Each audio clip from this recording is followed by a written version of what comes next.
great about that, other than trying to help people who are in a state of invasion.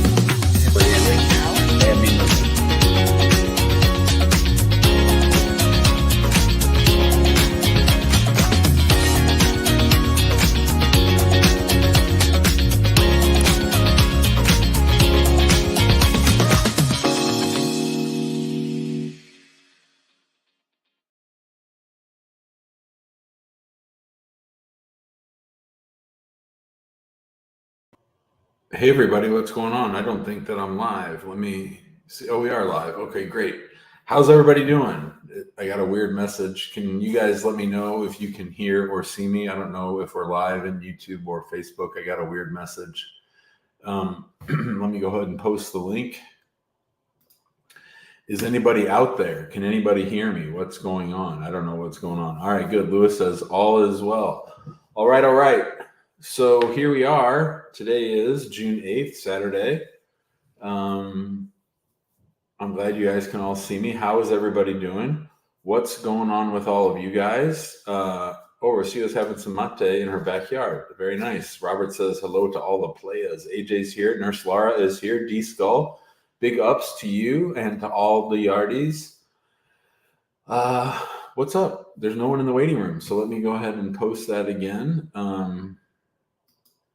Julian's going to the country of their birth.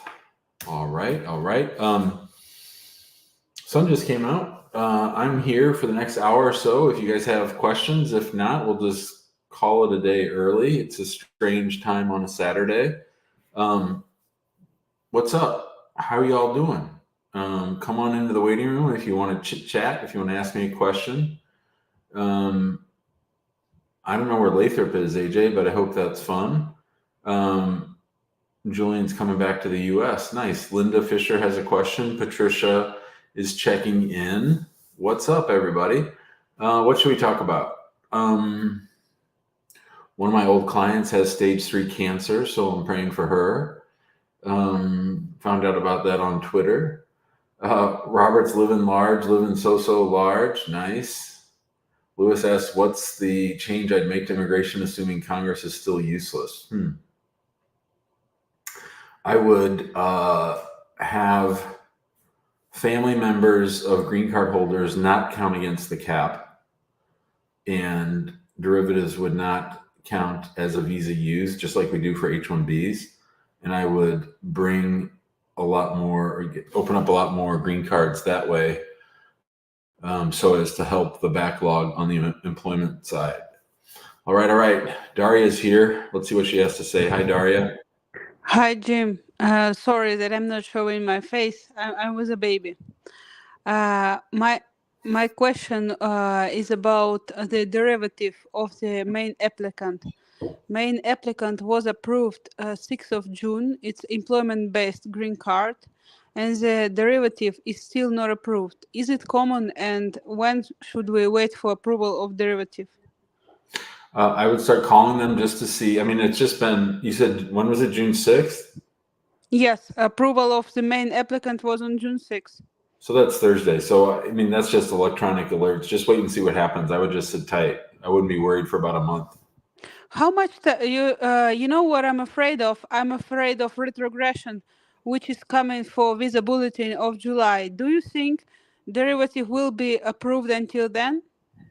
I hope so. So you would give 1 month, more or less? I would call them on Monday and say, hey, I noticed that the primary got approved, but the derivatives have not. Do you guys know anything? And see what they say. Got it. So do you recommend call or enter live chat? Call. Call? Call and ask for InfoPass. Yep. Got it. And InfoPass is still working option to speak with somebody live? Yeah, go for it. Just bother the shit out of them until you find something out. Got it. Got it. Thank you so much for your recommendation. That's what I'm going to do. Thanks, Daria. Good luck. Thank you. Thank you so much. Good luck, Jim. Thank you for your help. See ya. SR is here. Hello, SR. Ah, Jim, can you take me off the camera? Of course. How you doing? I'm good. How are you? I'm doing great. Okay, so this is embarrassing. I went for my N400 and I failed because I didn't prepare enough. For the test? The actual test? The civics, yes. Wow. Okay. But I knew all the answers to the questions, but I was nervous. Sure. So I told him, I was like, can I go back? Because I have the answers, like the U.S. territory. I know exactly what that is. Can I start over? He's like, just prepare and don't be nervous and do it again. But here's my question. I don't know if you remember, but my N400s, there was a discrepancy with the marriage thing, which that's what made me so nervous going into the interview. And did they do the test? The first thing they did was the test. He went straight for the test. Mm-hmm. And let me just remind you why the discrepancy. Okay. I married way too soon. My case is a VAWA. Before I had finalized the VAWA divorce, I had married the spouse. So then I went back to fix the discrepancy when I realized it, and then remarried him to fix the discrepancy. I was honest about the mistake. I signed an affidavit, and we were okay. And then the I-30 petition for the new husband was approved. Okay. He's been issued a visa. He's supposed to be coming to the United States in the next couple of days. Okay. All right. Now, I am supposed to go back in the next 60 days for another N400 interview. Right. The whole situation with the discrepancy is still sitting on my head, which makes me very nervous. So you didn't talk about it at the interview? Not so far. Here's the thing. Wait, so hold on. So let me ask you a question. So after you didn't pass the test, did they just send you home right then, or did they Yes. go over? He Okay. said study. He said you're doing well. Study and you'll be okay. I'm sure they say the same thing to everybody. Okay. But here's the thing. In February, my son turns 21. He's a U.S. citizen. Okay.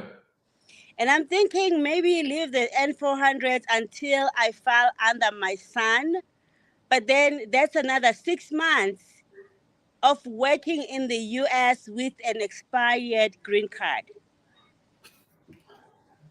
So, I mean, first of all, if you apply for a green card while still having a green card, that's going to confuse everybody. The renewal, the extension or something. No, what I'm saying is, you're saying that.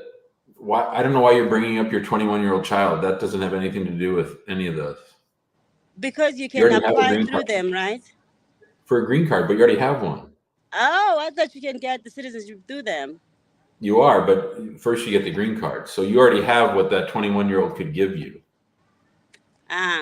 So don't be wasting time thinking about that. Just study for your test, get ready to talk about the timeline, and go in there with your head held high and be confident. Okay.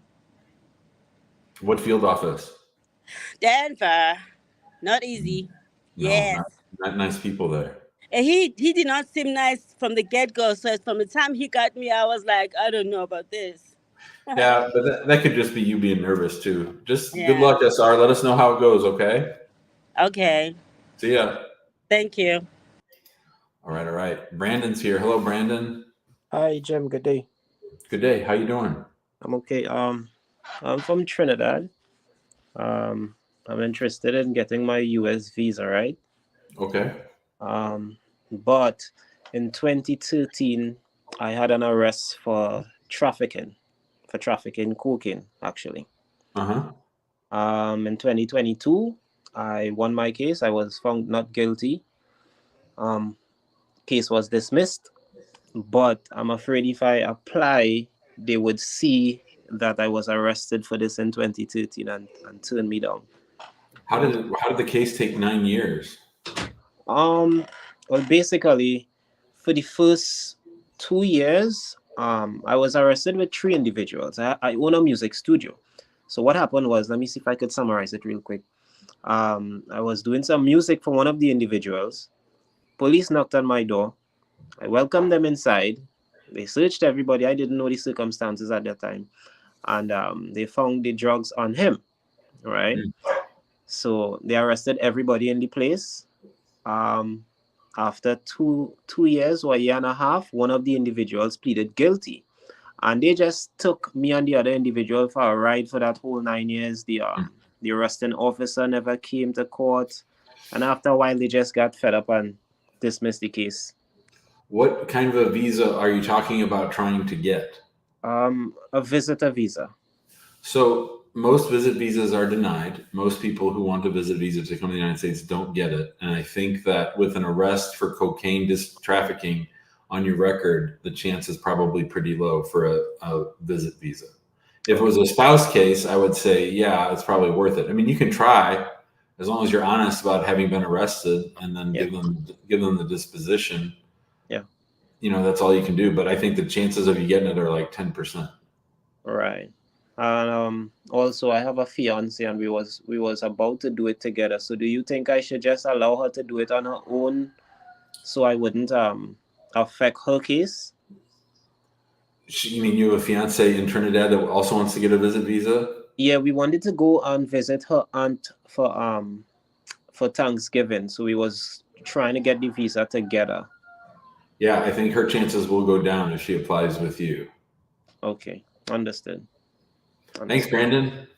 Thank you, Jim. Have a good day. You got it, buddy. Hey, everyone. Just so everyone knows, Donna's here. She says it's raining crazy in Jamaica today. How about that? Usually Donna calls and says it's hot and she's getting ready to have some. She said she'd wash away if she wasn't inside right now. Well, I'm glad you got cover, Ms. Donna. It's good to hear from you. We always miss you, Donna. I'm glad you're here. JJ, what you got? Hello. Hi, Can you JJ. hear me okay? Everything's great. Go ahead. Oh, thanks, Jim, for taking my call again. I don't know if you recall, I called you before yesterday. I'm waiting on my 601 for 26 months, and then it was sent to Nebraska. And then, lo and behold, suddenly I received an email from the consulate in Rio. Yep. And then I talked to you that my lawyer wanted to write a letter. I told him, go ahead and give him the $1,500 to write the letter. I told him, they said, it's okay. You don't have to. It's okay that you answer them now. Just wait and see what they're going to say. Okay. And I sent them my convictions. Remember, they told me that I needed the waiver due to a conviction of burglary, but I was never convicted of burglary. They charged me, but dropped it. I got convicted with criminal trespass and interference with 911 call. Wait, so hold on. So you're not even saying, I don't think you're saying, so they didn't drop everything. You pled guilty to a lesser offense. Is that what you're saying? Oh, yes, exactly.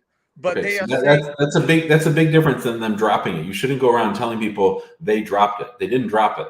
You pled guilty to a lesser offense.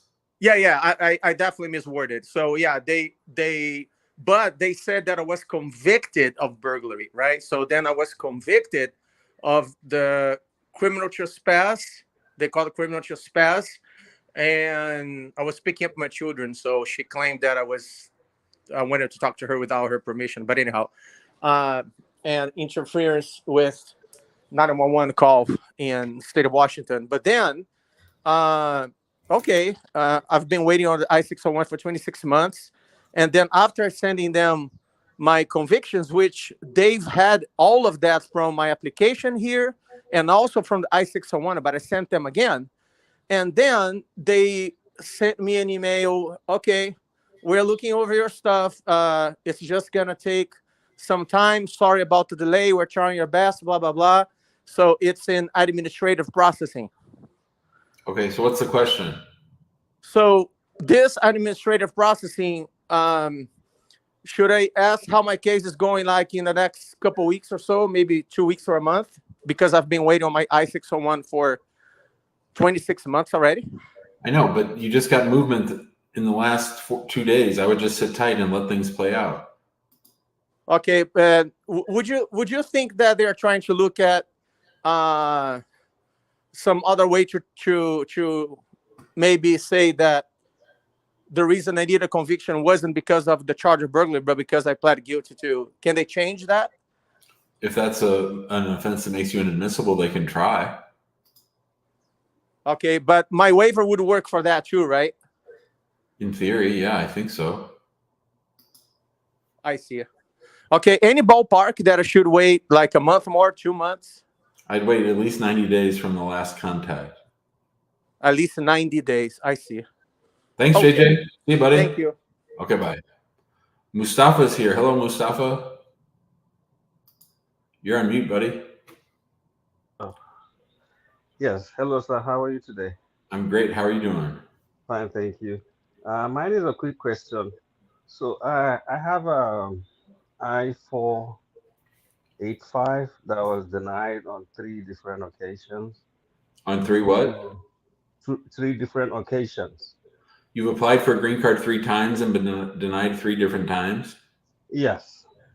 Due to the first 2 times were due to because we didn't use an attorney, so it was a personal thing that we put in together, and due to putting the documents were not complete, and then they keep sending requesting for more documents, and then subsequently denied.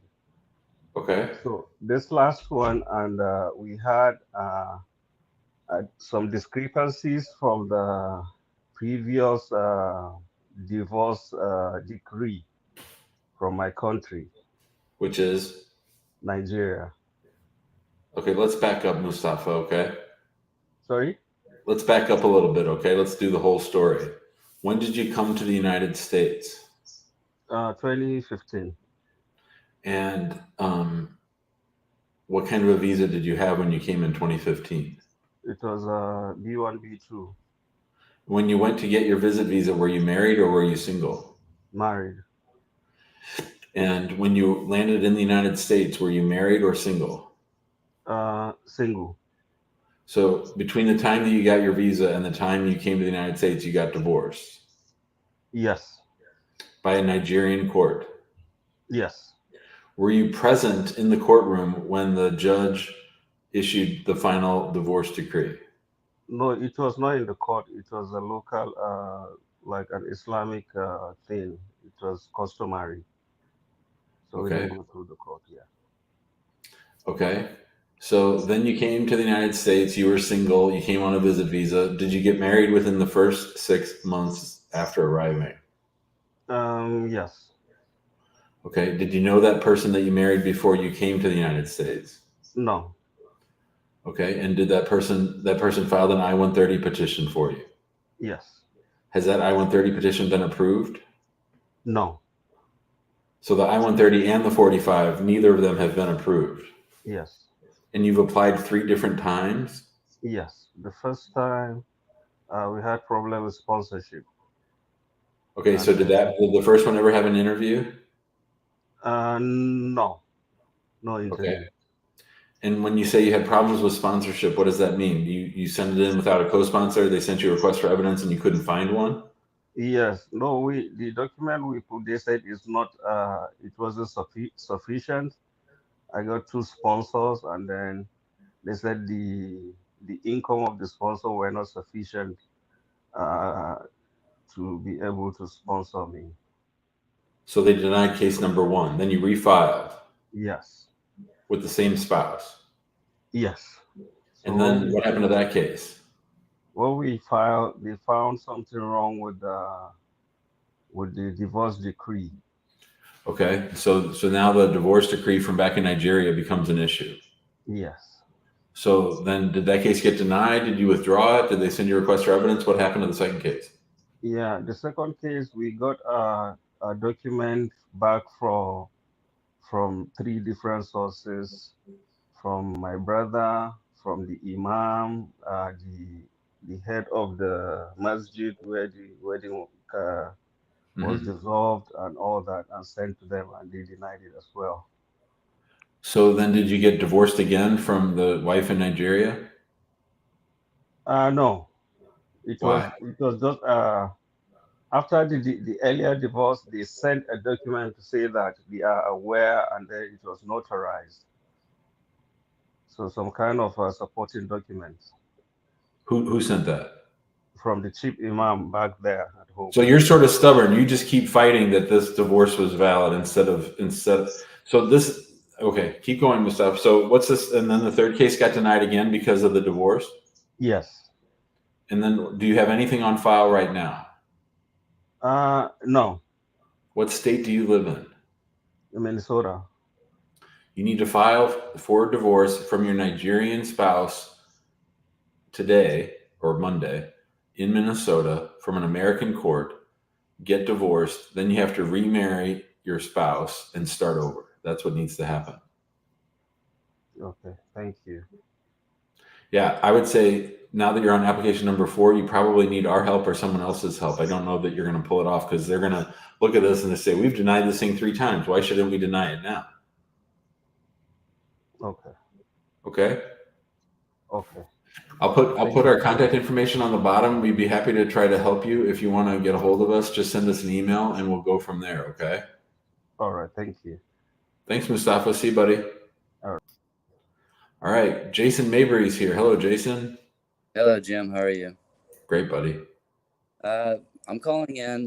Basically, I filed a I-29F in December of 2022, and my fiance was refused at the embassy in Ghana.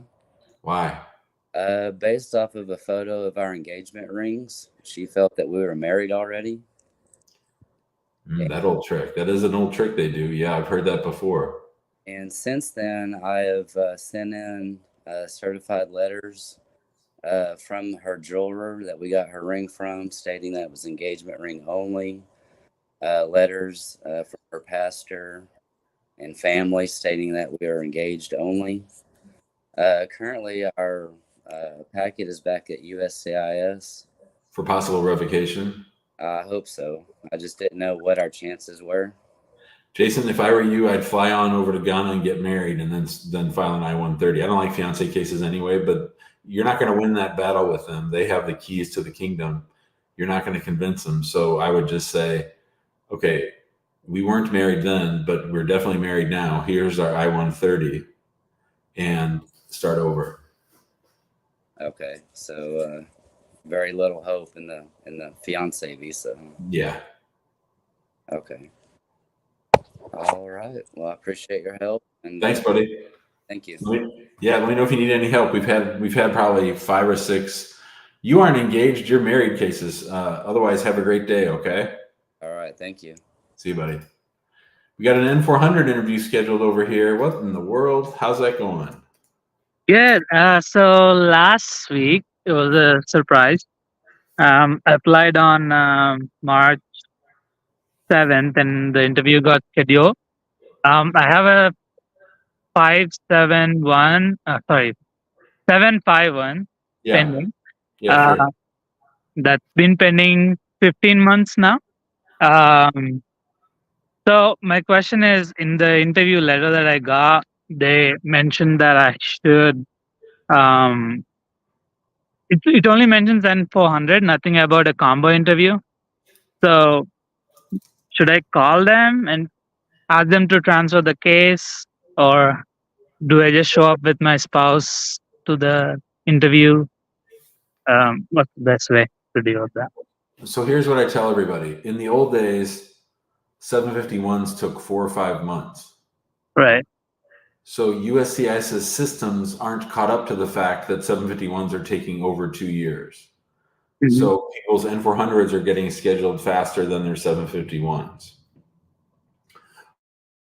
What that means is you've got to be ready for anything.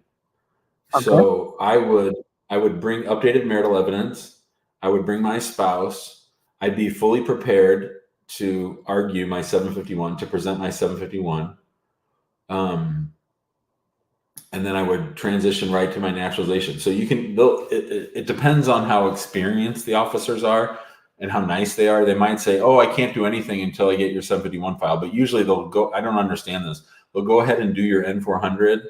And sometimes if they're nice, they'll even do the 751. Maybe they'll look it up online and try to adjudicate it. So you just got to be ready for whatever happens that day. But bringing your spouse and bringing new evidence is the most important thing. Oh, okay. So I'm in Annapolis field office. I heard that a month ago. I was just reading someone else's interview review. They had a 751 pending as well, and they wanted to reschedule. The officer, whoever is, Anything's possible. yeah, Tell them that's dumb. I'm here. I'm ready, Yeah. and my wife is here. We're validly married. 751s can be most 751s are approved without an interview. Just go ahead and approve it. yeah, okay. Do you recommend going with a lawyer? I haven't applied with a lawyer. For that one, I mean, if you want to try to get it all wrapped up ahead of time, and do I think a lawyer do a better job getting the marital evidence? Yeah. Okay. Thanks, bud. Okay, thank you. Have a great day. All right. Let's go to XM. XM's been waiting. Hello. You're on mute. Oh, hi. What's up? Can you hear me? I hear you just fine. Oh, nice. I didn't know how to use this. Well, here you go. I have a American husband. We married 11 years. Okay. And we just moved to American with my B1, B2 visa 2020 July. Okay. And I've been tried 2 times to file the 130. First time they needed my marriage 公证书 from my country, and so I didn't know how to give to them. So they needed what? Marriage what from your country? Called something like a translation, marriage 公证书, something from my country. Okay. And I didn't know they have 90 days to give to them. Right. So so that's the case. I just waste money, so I did it again. Okay. And what happened the second time? And they proved. I got a letter, proved the letter. Okay, what happened the second time? I got a letter say already proved my 130. Okay.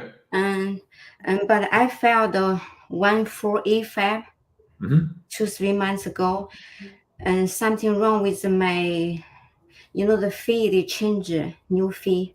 You filed after April 1st? Yeah, April 1st, and after again, I didn't get any receipt yet.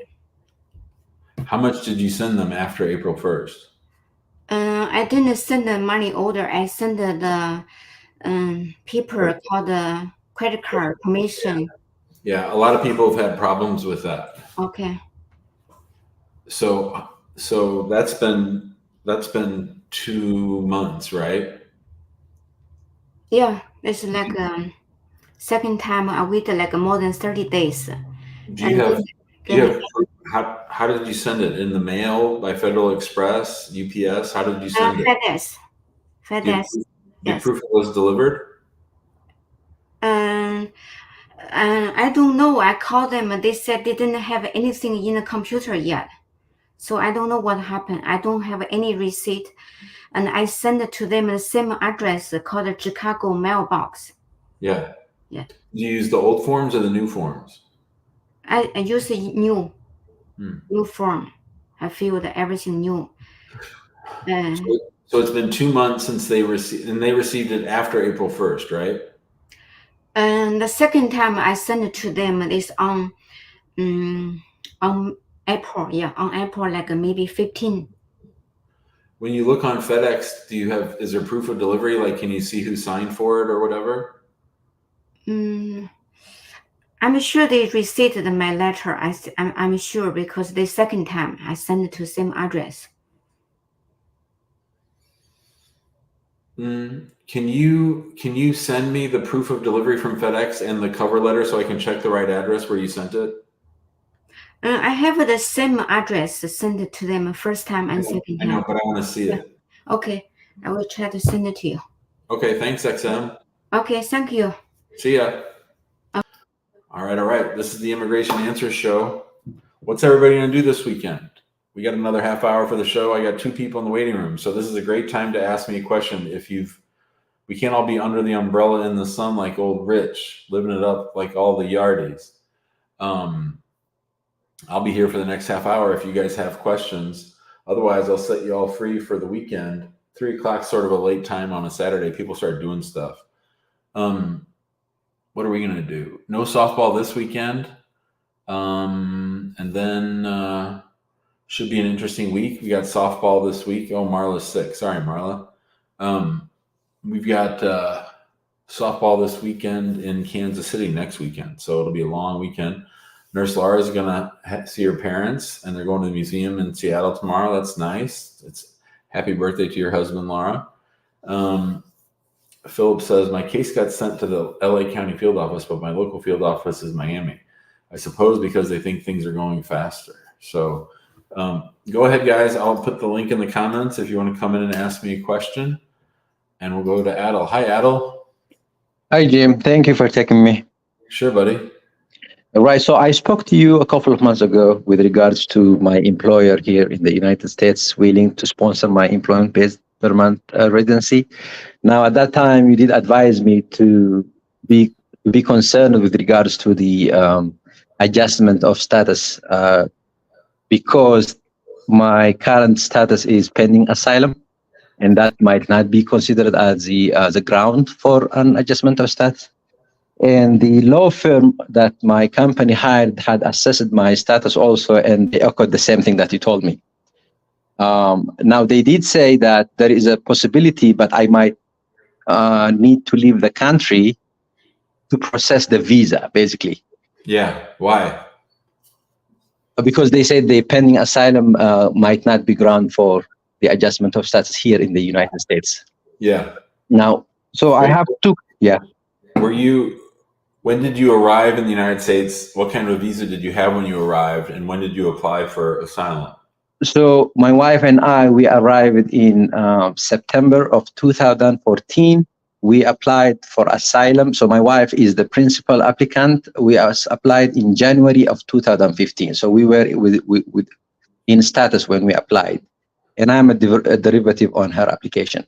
You were in status when you applied? Yes. We applied in January of 2015. Within 6 months of arrival? Actually, 3 months. Yeah. Perfect.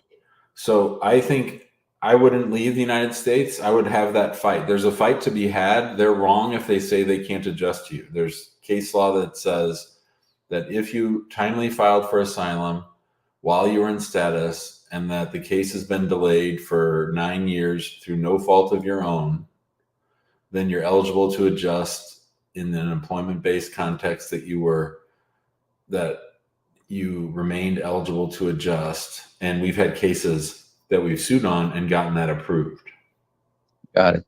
Thank you very much. So now, I would rather you have that fight and lose and go appeal it than have you go overseas. I'm not a fan for you going overseas. Correct. I was not even, because first, the second question that I had, because I was a derivative, even if I decide to leave, would that impact my wife, who is the principal applicant for our asylum? We're not messing with that. Got it. All right. So I will communicate that with them. Now, the second question I have, just in case it does not work, do you advise that my wife sues the USCIS for delaying for 9 years, because we have not been scheduled for an interview even? Is it a good asylum case? Right. I believe so. Yes. Has it gotten better over the last 9 years or worse? I think it got better now. She is a Sudanese national. Yeah. So initially she had applied based on FGM. Yeah. But I'm not sure. I'm not expert. But I think the situation in Sudan now with the war might, add the possibility of her acceptance. But I'm not sure. So. And do you know which asylum office has her case? Is it at Arlington? Yes. In Arlington, yeah. I don't know the asylum office. I think it's the only one in Virginia. Yeah. If you live in Virginia, then it's Arlington. So yesterday in the mail, I received not one, not two, but 3 asylum interview notices on cases that were all more than 6 or 7 years old. Okay. And that's because we sued on those. Now, listen, I don't know that I would sue. What's the status of your 485? Is it pending? No, they have not started the application yet. They just assessed my case after I spoke with you. And then just last week, they had a communication with me. And basically, they were telling me these are the considerations that you have to consider. They did advise me against it. They did not advise me to leave the country, basically, because as an employer, they were concerned that I might be stuck outside, and that would affect my employment. And it was not my primary option to leave, but I was just considering it as option B. But that's why I wanted to talk to you today. Yeah. So it's an interesting situation. Obviously, we're sort of outside traditional immigration advice. In other words, we're not just talking about a case. You sort of have two different paths. Right. So if you want to be a little aggressive, sue on asylum, see what happens. I mean, I will say that Amani, my wife, says that our FGM cases are sort of the stronger ones that we have in the office. A lot of those have gotten approved. Okay. So if you have FGM plus things are bad in Sudan, like we've made the decision in our office, we think that it's a better than 50-50 chance that Donald Trump gets elected in November. So because of that, we think asylum could be dead in the water come January, February, March, April. So we're actually creating a runway right now for all of our current, the ones that we have, all of our 15, 16, 17 asylum cases. Right. We're getting ready to sue on all of those because we want this all to work. It's right now on the ones that we're suing right now in Arlington, we're getting interviews in September. So that's like 3 months, right? So yes, we don't want that door to close before December. So what I would say is if you were our client now and we were handling your 8-year-old, 9-year-old asylum case right now, we would most likely be telling you, let's update the case, present all the new evidence of things going bad in Sudan, and then sue. And to be honest with you, we do want to do that. So can we hire you? Yeah. You should email me today and I'll talk to Amani. Yeah, that's what I would do if I were you. Right. So on an estimate, how much would it cost us? Yeah. So the lawsuit, the filing fee is $405 and our fee is $5,000. If you pay up front, we take off $500, or you can pay $3,000 plus the $405 and $500 a month for 4 months. Right, great. So do I contact you?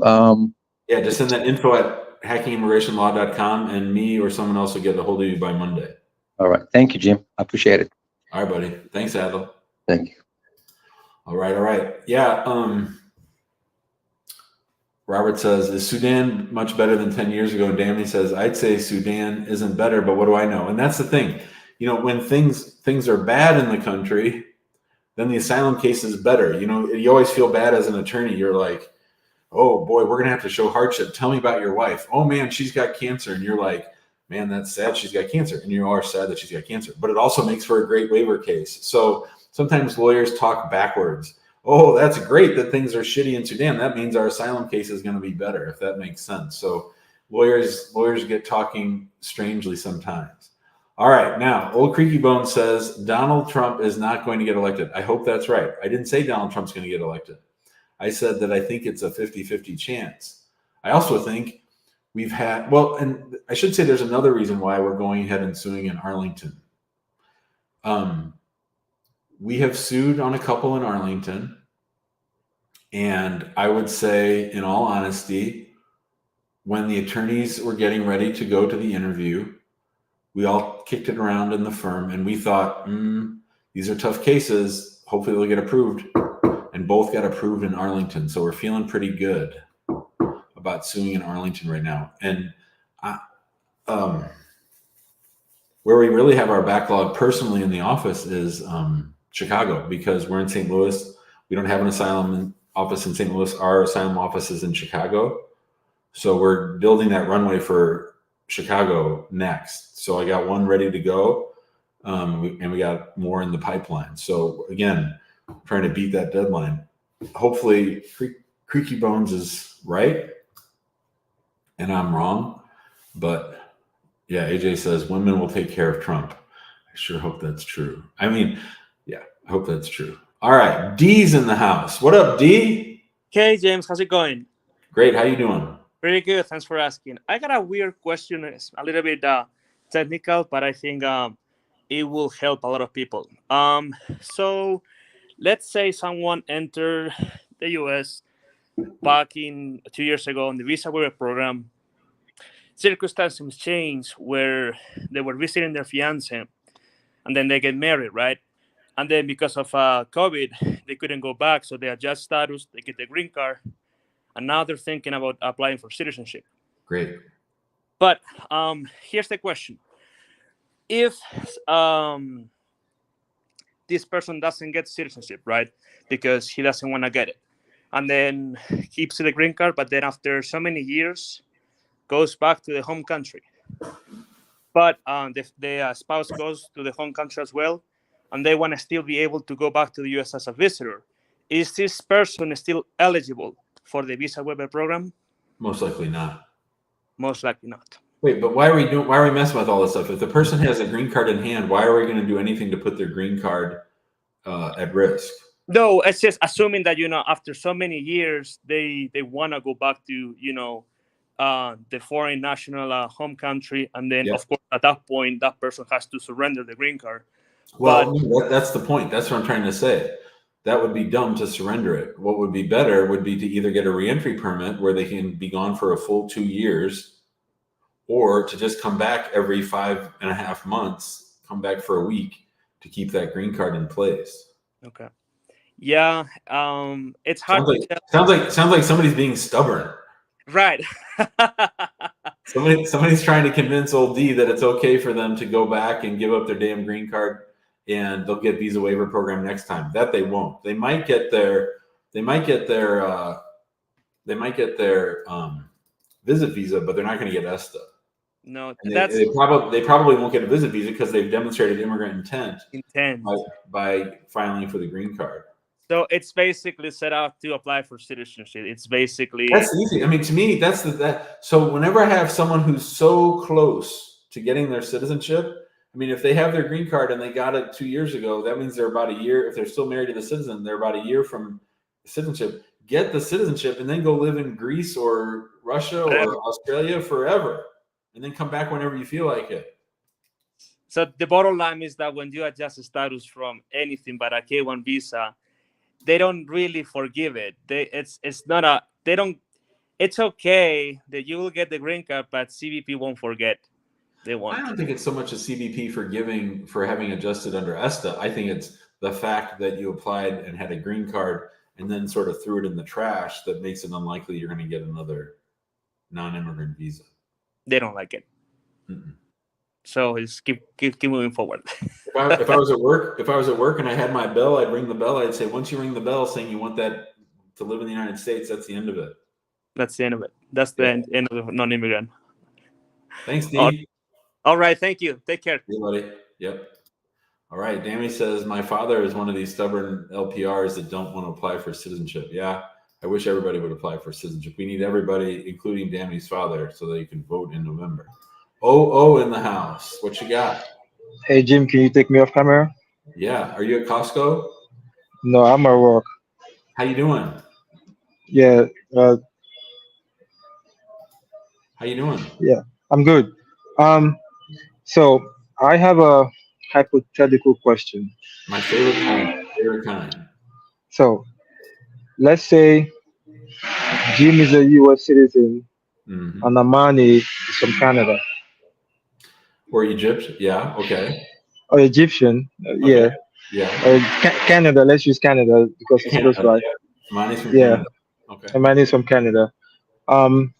So Jim wants to apply for Amani to come to Canada. Now Jim doesn't know what to do. Should Jim apply for I-130, and after it gets approved, Amani can come to the US and after 60 days adjust status? Or should Amani come to the US, spend 60 days, say, hey, I like the US, you know what?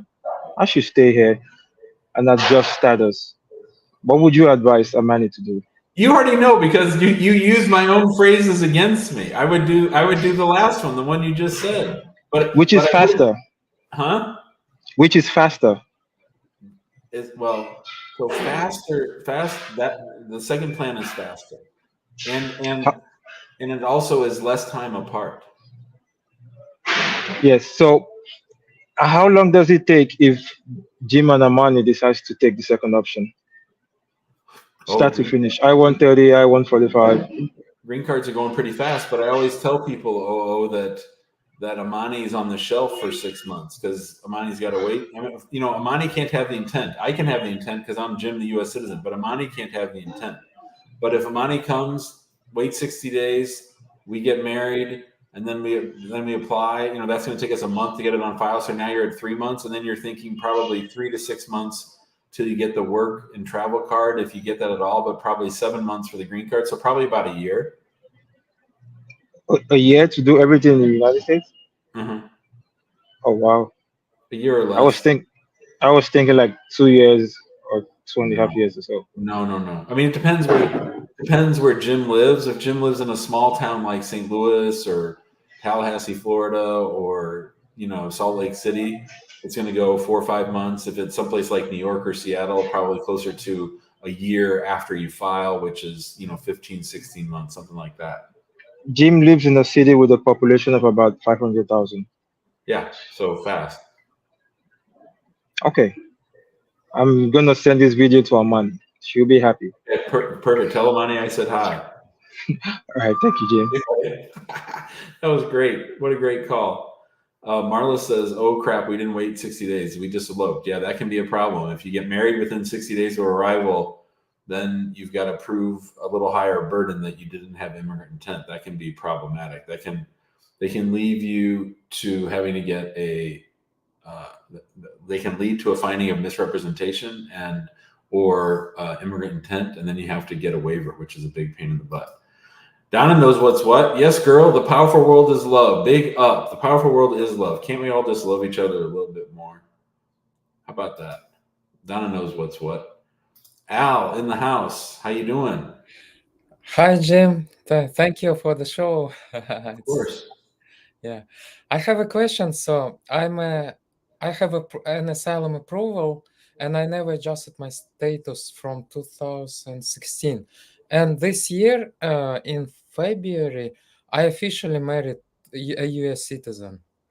So I have two options to adjust my status, and I cannot travel with her. Now she forces me to adjust my status or do something about it. Yeah. So what are the better option or faster option to adjust my status based on asylum or based on marriage? Which case is cleaner? Was your asylum case messy or clean? Is the marriage history for the two of you messy or clean?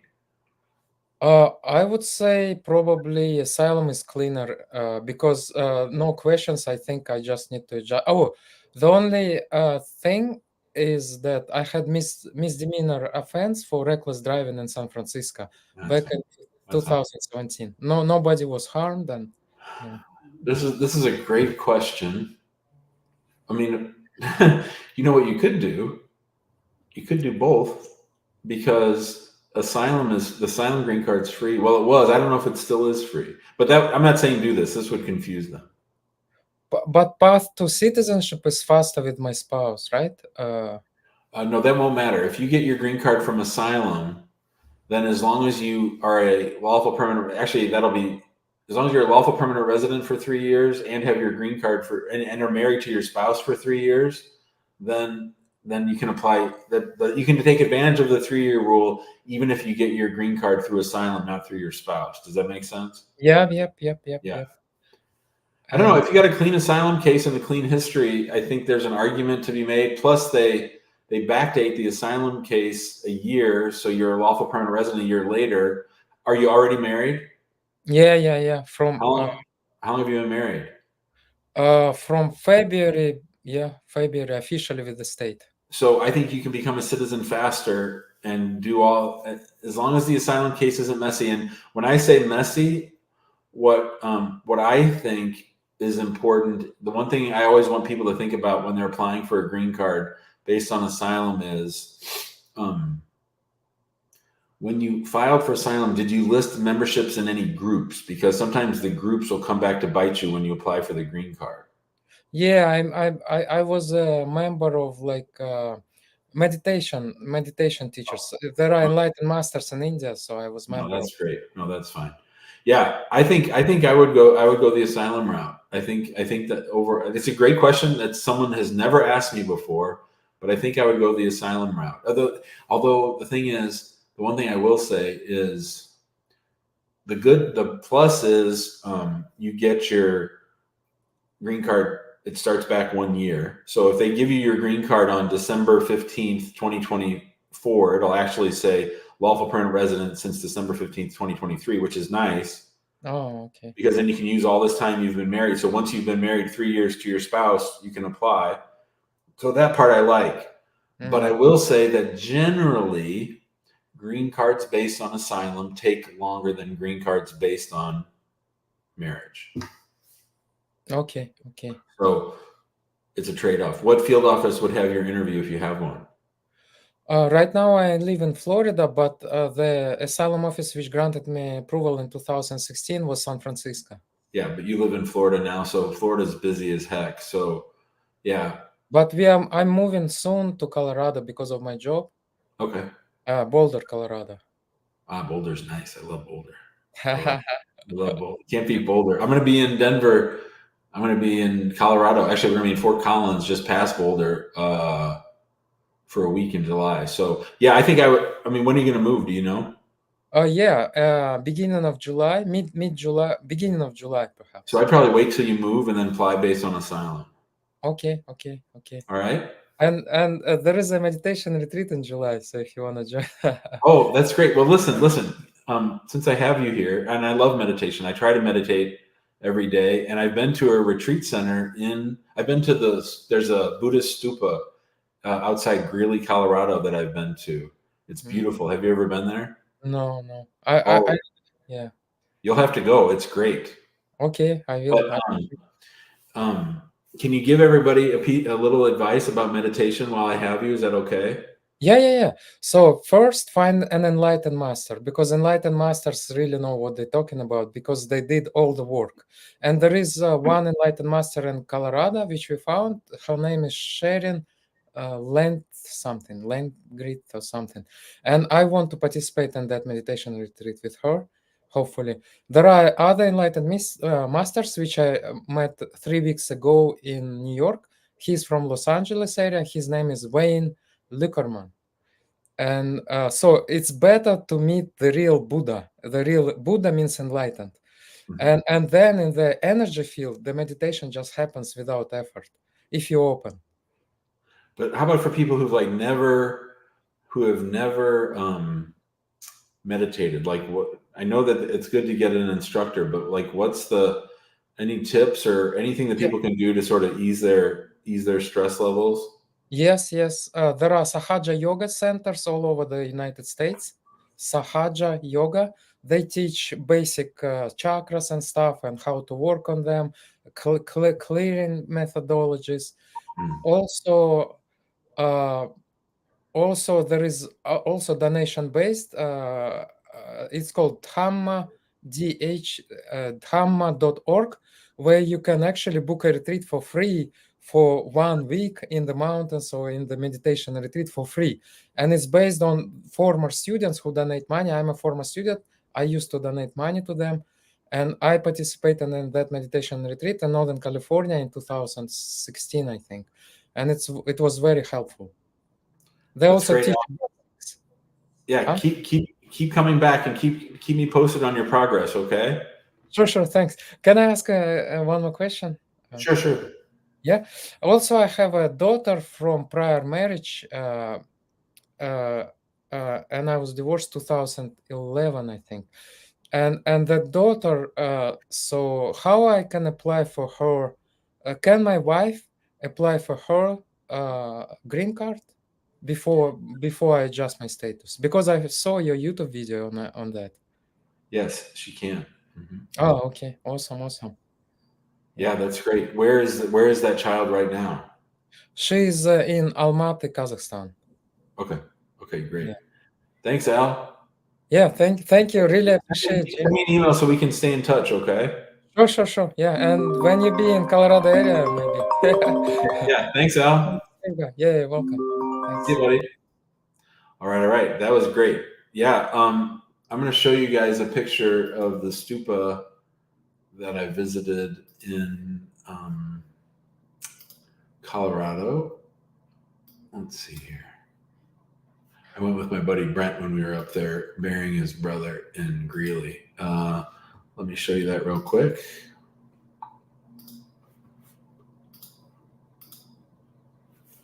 So that's the stupa. It's huge. It's beautiful. It was really a contemplative place. It was one of the best things I ever did was to go visit that place. I really, really enjoyed it. It was pretty inspiring. It's a retreat center in northern Colorado. It was great. Okay. So let me stop screening. Ania's here. Hi, Ania. Hi, can you hear me? Yeah, did I say your name right or did I screw it up? It's Anya. Anya, yeah. As soon as I was done saying it, I figured it might be Anya. How you doing? I'm good. How are you? Great. I was at a naturalization ceremony yesterday, and the U.S. attorney was trying to say each person's name, and he was screwing them all up. Yeah. How you doing? What's up? So my then fiance and I, we called in, I think, beginning of the year to ask about if we should do a fiance case or spouse visa. Mhm. So we got married in Switzerland 3 weeks ago. Congratulations. And thank you. And we will probably file the I-130 tomorrow. But I have a question. So I have a B1, B2 visa. I'm from Switzerland. Mhm. And I want to come visit in about a week, 1.5 weeks. And I was wondering, can I still use my visa with my old name? Sure. Or is that going to be an issue? I might advocate for you not to mess around with changing your name, I guess, unless you already did. But usually I like people not to change their name until either citizenship or once they're here. But whatever you do is fine. It's all manageable, whatever you decide.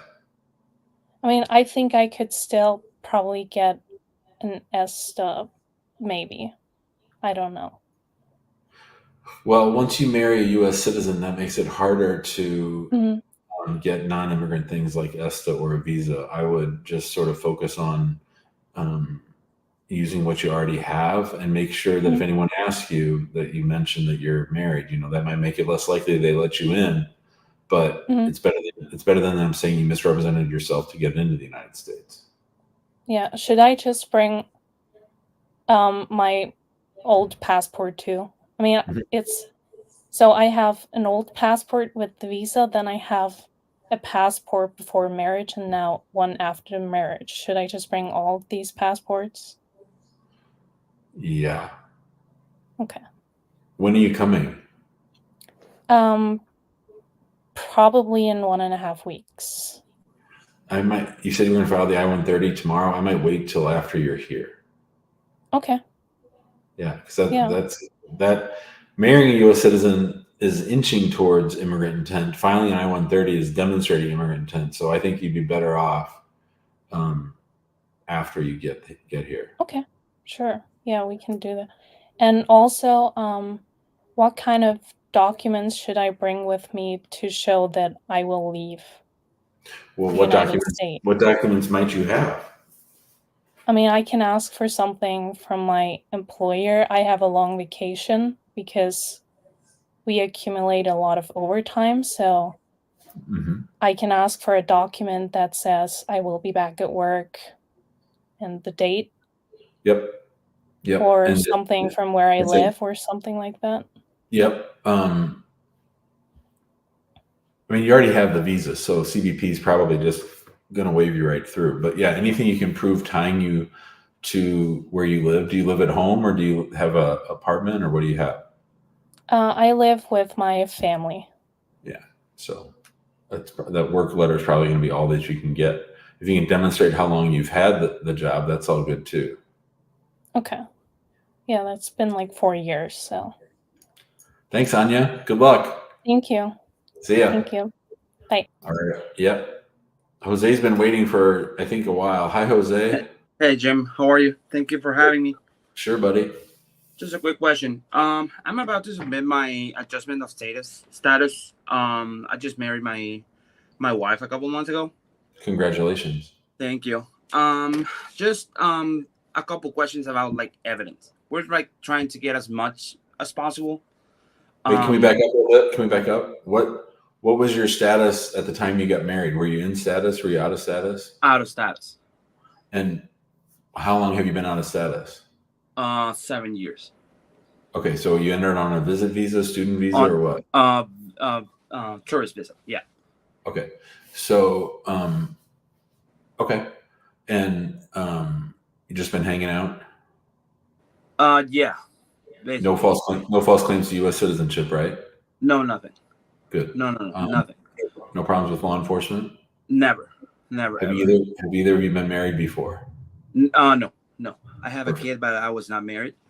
But my question is, I think like we have like a lot of good evidence at this point. Yeah. But I have two specific questions. Like since we got married a couple months ago, I added her to my bank account, so she has her own debit card. Like we have like 2 statements under our names, like because we have been using that to pay rent, to pay like the services and all that.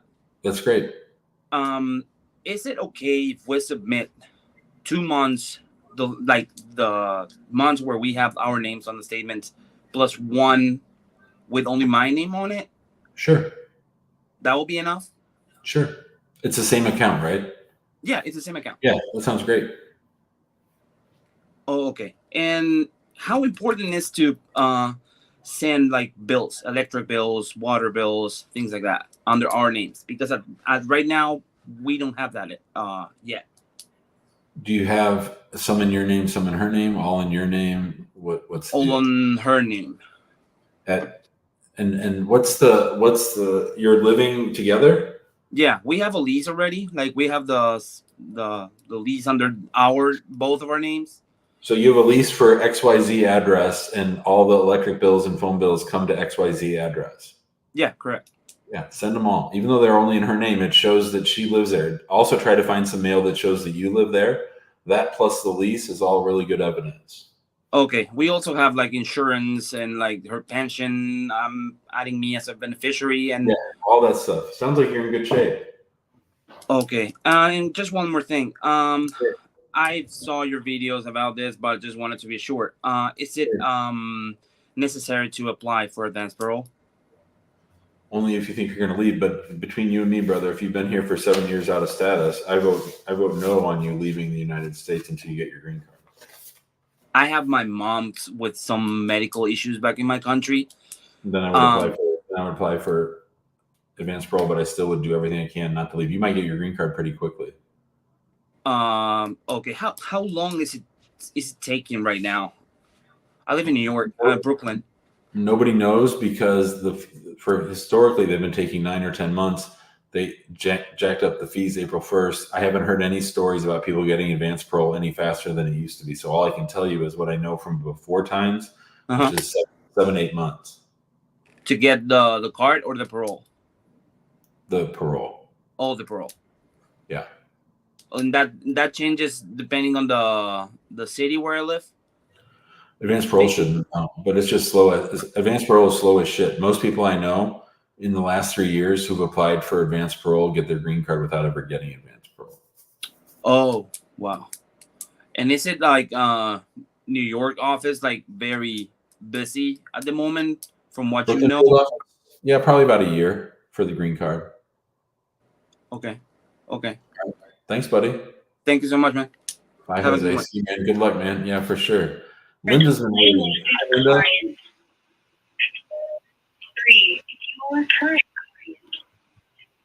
Linda, are you there?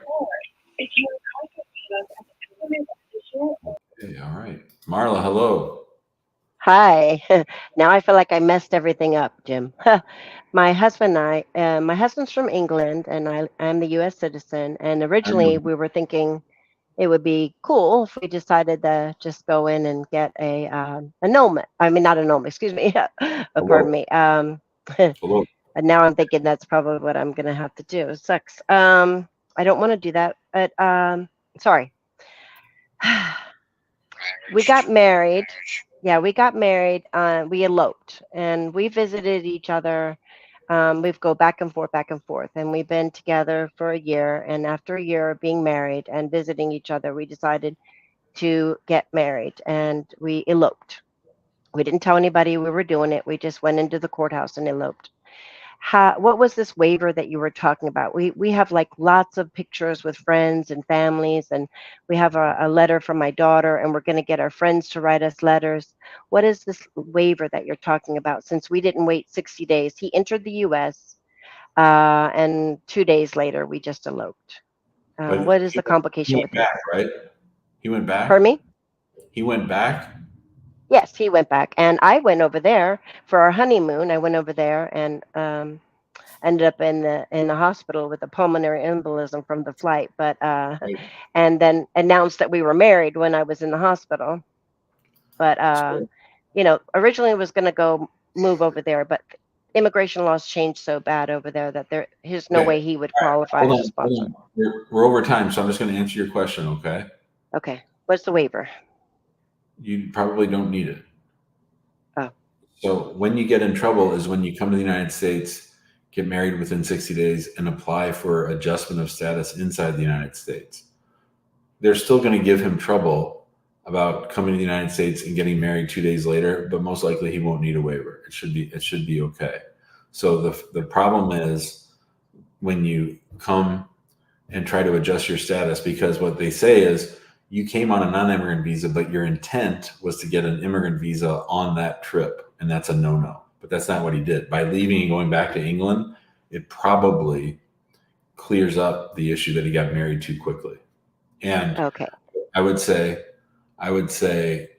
later on that everyone's going to need to be able to explain how he didn't know that he wasn't supposed to get married within 2 days of arrival.